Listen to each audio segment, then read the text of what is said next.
আসসালামু আলাইকুম। আমি মোহাম্মদ মুকসিদুল আলম। আজকে সিভিল পঞ্চম পর্বে খুব গুরুত্বপূর্ণ একটি সাবজেক্ট হাইড্রোলিক্স এর প্রথম অধ্যায়ের আমরা একটি গুরুত্বপূর্ণ অঙ্ক সমাধান করব। এই ম্যাথটি করার আগে আমাদের বেশ হাইড্রোলিক্স এর কিছু টপিক জানতে হবে, সেগুলো আমি ক্লাসে বিস্তার আলোচনা করব। তো আজকের ম্যাথটা আমরা দেখে নিই। কোশ্চিনে কি বলেছে, একটি পাত্রের আকার 2 মিটার, 3 মিটার, 4 মিটার। পাত্রে পানি ভর্তি থাকলে উহার চাপের তীব্রতা গড় চাপ, পার্শ্বদেশে মোট চাপ, তলদেশে গড় চাপ। এই 4টি প্রশ্নের উত্তর চাইছে। তো প্রথমে আমরা একটু চিত্র অঙ্কন করে নিই, তাহলে বুঝতে সুবিধা হবে। 2 মিটার, 3 মিটার, 4 মিটার, এটাতে আমরা প্রথমে বুঝে নিব পাত্রের দৈর্ঘ্য, প্রস্থ এবং পাত্রের উচ্চতা। তাহলে চিত্রটা কেমন হচ্ছে, অঙ্কন করলাম। 2 মিটার, 3 মিটার, উচ্চতা এখানে পেলাম 4 মিটার।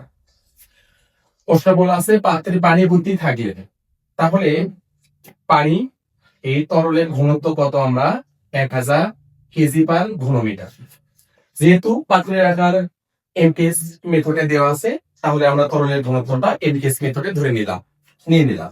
প্রথম প্রশ্নের উত্তর আমরা তৈরি করি। কি বলেছে, চাপের তীব্রতা নির্ণয়, অর্থাৎ প্রেসার অফ ইন্টেন্সিটি বের করব। প্রথম প্রশ্ন, P is equal to omega H S.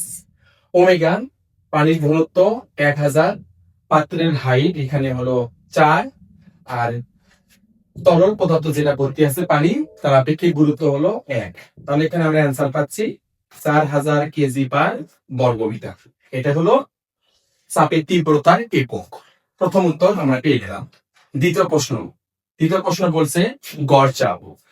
চাপের তীব্রতাকে আমরা, দ্বিতীয় প্রশ্ন গড় চাপ যেটা চাইছে, চাপের তীব্রতাকে আমরা 2 দিয়ে ভাগ দেব। গড় চাপ সমান চাপের তীব্রতা ডিভাইডেড 2, অর্থাৎ P is equal to omega HS by 2। তাহলে আমরা মান পেয়েছি 1000 গুণিত 4 গুণিত 1 ডিভাইডেড 2। তাহলে এখানে আমাদের অ্যান্সার দাঁড়াচ্ছে 2000 কেজি পার বর্গমিটার। আমরা চাপের তীব্রতা পেয়েছি, গড় চাপ পেয়েছি। এরপরে প্রশ্ন বলছে পার্শ্বদেশে মোট চাপ, অর্থাৎ এই পাত্রের 4টে যে গা আছে, অর্থাৎ তলের 4টা সাইড আছে, দৈর্ঘ্য বরাবর, প্রস্থ বরাবর, উচ্চতা বরাবর, যে আমরা 4টে তল দেখতে পাচ্ছি। এই পার্শ্বদেশে মোট চাপ বের করবে। তাহলে আমরা 3 নম্বর অ্যান্সার বের করি। পার্শ্বদেশে মোট চাপ, পার্শ্বদেশে মোট চাপ, পার্শ্বদেশের মোট চাপের সূত্র হচ্ছে গড় চাপ, আগে বাংলা লিখে নেই, গড় চাপ ইন্টু পার্শ্ব ক্ষেত্রফল। পার্শ্ব ক্ষেত্রফল, গড় চাপ আমরা ওমেগা এইচএস বাই 2 ইন্টু পার্শ্ব ক্ষেত্রফলের সূত্র, এই পাত্রের ভূমির পরিসীমা ইন্টু আমরা উচ্চতা দিলাম। তাহলে মান কত পাচ্ছি, গড় চাপের মান 2000, আমরা দ্বিতীয় প্রশ্নের অ্যান্সার থেকে পেয়েছি 2000 গুণিত 2, পাত্রের দৈর্ঘ্য কত 2, প্রস্থ হলো 3, পাত্রের উচ্চতা হলো 7। ক্যালকুলেশন করলাম আমরা এখানে কত, 3 2 5, 4 5 20, 40, 40 দোকানো 40 গুণন 2000, অর্থাৎ 80,000 কেজি পেলাম।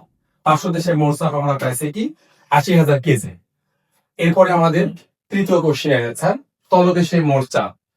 3 নম্বর প্রশ্নের উত্তর আমরা নির্ণয় করি। তলদেশে মোট চাপ, 4 নম্বরের অ্যান্সার, তলদেশে মোট চাপ।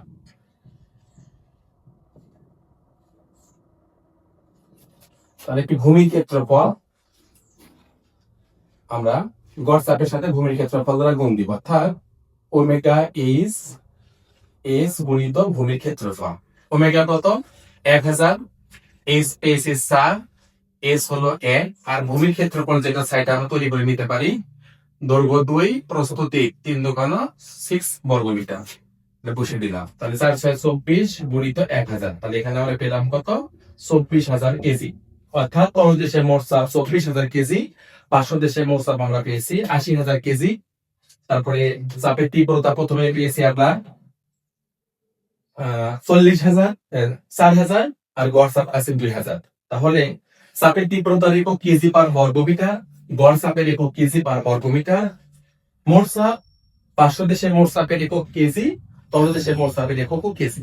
তাহলে আমরা পরবর্তী আরো প্রথম অধ্যায়ের ধারাবাহিক ব্যাপার আমরা অনেকগুলো অঙ্ক নিয়ে আসবো। কোনো সময় ভিডিও ক্লাসে দেখবা এবং যে কোনো সমস্যা কমেন্টে নক করবা।